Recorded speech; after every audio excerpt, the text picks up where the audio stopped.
بسم اللہ الرحمن الرحیم۔ محترم ناظرین، السلام علیکم۔ ایک مرتبہ حضرت عیسیٰ بن مریم علیہ السلام کسی پہاڑ کی چوٹی سے گزر رہے تھے۔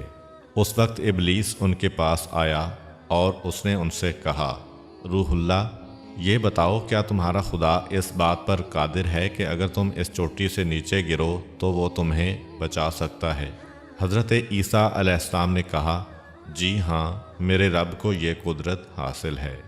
ابلیس نے کہا، یہ بات حق ہے اور آپ اپنے اس دعویٰ میں سچے ہیں تو آپ اپنے آپ کو اس پہاڑ کی چوٹی سے گرا دیں، میں دیکھتا ہوں کہ آپ کا رب آپ کو مرنے سے کیسے بچاتا ہے۔ حضرت عیسیٰ علیہ السلام نے محسوس کیا کہ شیطان لعین انہیں ناجائز وسوسہ میں مبتلا کرنا چاہتا ہے۔ انہوں نے اس سے کہا، لعین، کیا تو چاہتا ہے کہ میں اپنے رب کی آزمائش کروں؟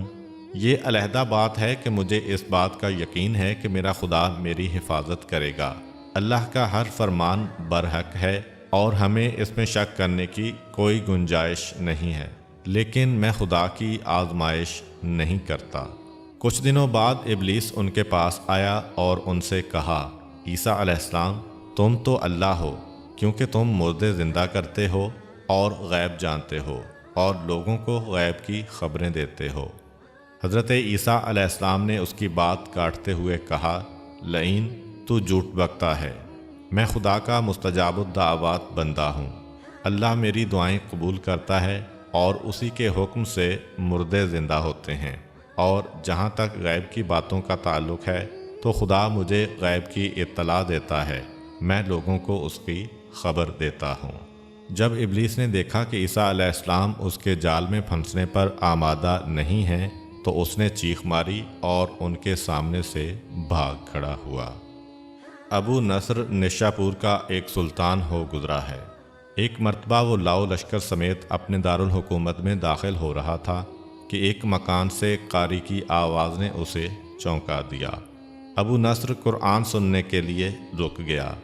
قاری نے دلسوز آواز میں سورہ آل عمران کی آیت نمبر 26 کی تلاوت کی، جس کا ترجمہ یہ ہے، آپ کہہ دیں کہ اے اللہ، تو ہی مالک الملک ہے، تو جسے چاہے سلطنت عطا کرے اور جس سے چاہے سلطنت چھین لے، اور جسے چاہے عزت دے اور جسے چاہے ذلت دے، تمام بھلائی تیرے ہاتھ میں ہے، بے شک تو ہر چیز پر قدرت رکھتا ہے۔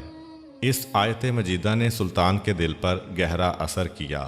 وہ یہ آیت سن کر کانپ اٹھا، گھوڑے سے اترا اور رکوع کیا، پھر سجدہ بجا لایا۔ کچھ عرصہ بعد اس قاری کی وفات ہو گئی۔ اس کے ایک دوست نے خواب میں قاری کو دیکھا کہ خدا نے اسے جنت میں عظیم مقام عطا کیا ہے۔ اس نے قاری سے پوچھا کہ تجھے یہ مقام کس وجہ سے نصیب ہوا ہے؟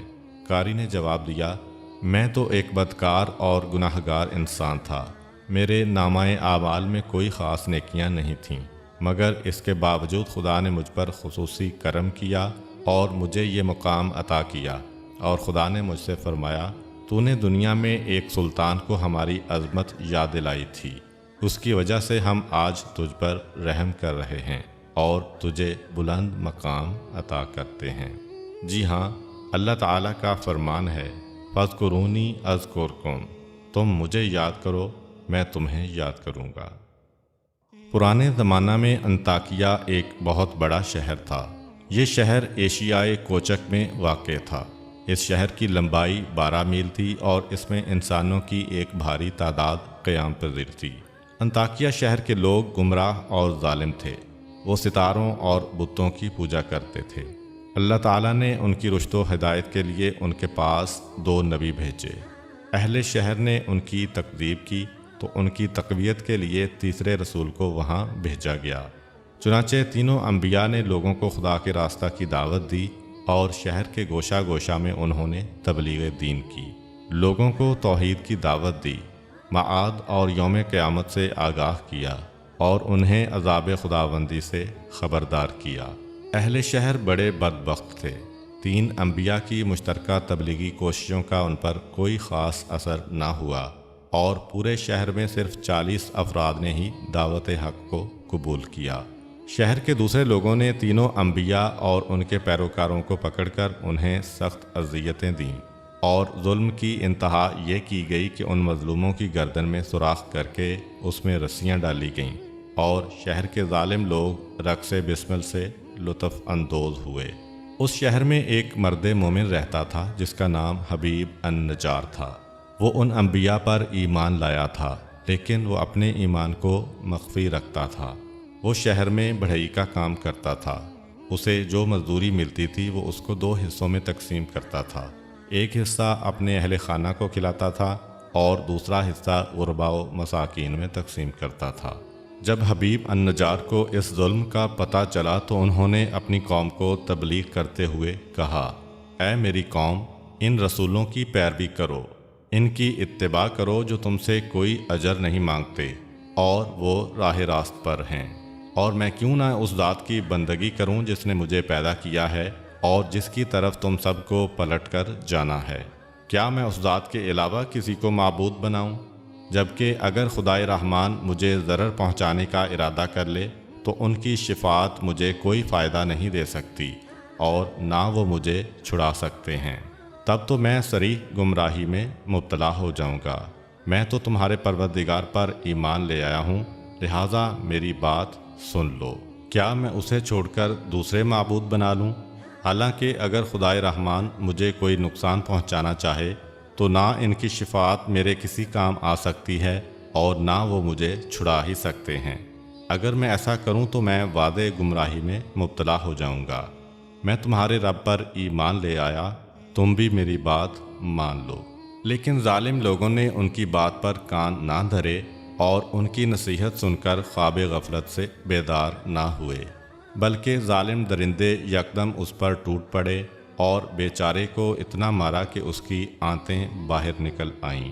پھر اس کا گلا دبا کر قتل کر دیا اور لاشا کو ایک کنویں میں ڈال کر اس میں مٹی ڈال دی گئی اور وہ کنواں اس کا مدفن بن گیا۔ بعض روایات کے مطابق ظالموں نے اسے پکڑ کر آری سے 2 حصوں میں تقسیم کیا تھا۔ ایک اور روایت میں مذکور ہے کہ لوگوں نے اس کی گردن میں سوراخ کیا اور اس میں رسی ڈالی اور پھر اسے صلیب پر چڑھا دیا، جہاں اس کی موت واقع ہوئی۔ حبیب النجار کو موت سے قبل انبیاء دکھائی دیے تو اس نے یہ آخری الفاظ کہے، میں تمہارے رب پر ایمان لایا ہوں، میرے گواہ رہنا۔ اس کے بعد اس کی روح قفس عنصری سے پرواز کر گئی۔ اللہ تعالیٰ نے اس کی قربانی کو قبول کیا اور اسے عظیم ثواب دیا۔ اس کی روح جیسے ہی جسم سے جدا ہوئی تو اسے جنت بھیج دیا گیا، جیسا کہ قرآن مجید بیان کرتا ہے۔ حبیب النجار کو نیک انجام مبارک ہو۔ امید کرتا ہوں کہ آپ کو آج کی ویڈیو اچھی لگی ہوگی۔ اگر آپ کو ہماری ویڈیو اچھی لگی ہے تو ویڈیو کو لائک کریں اور مزید اس طرح کی ویڈیوز دیکھنے کے لیے ہمارا چینل سبسکرائب کر لیں۔ ملتے ہیں نیکسٹ ویڈیو میں، اجازت دیجیے، اللہ حافظ۔